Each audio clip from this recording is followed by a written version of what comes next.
नमस्कार, मी पल्लवी। आज आपण बनवणार आहोत गाजराचा हलवा। त्यासाठी मी इथे घेतले आहे अर्धा किलो गाजर। हे स्वच्छ धुवून घेतले। आता आपण हे किसणीच्या साहाय्याने किसून घेऊ।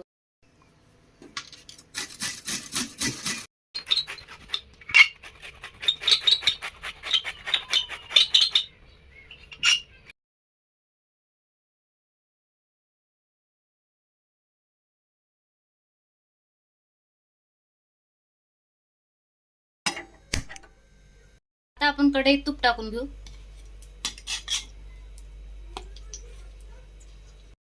किसून घेतलेले गाजर तुपात टाकून घेऊ।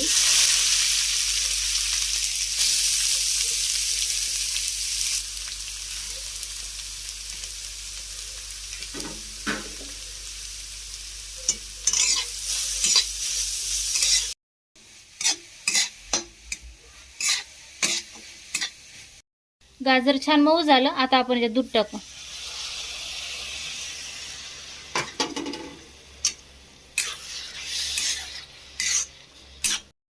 आता आपण याच्यात 2-3 चमचे मलाई घालून घेऊ।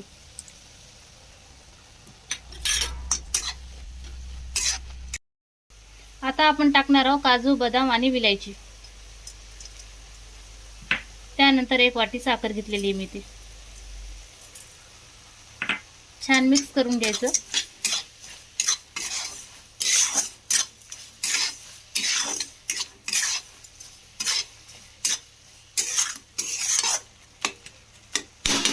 त्यानंतर याला झाकून ठेवू। तयार आहे आपला गाजराचा हलवा।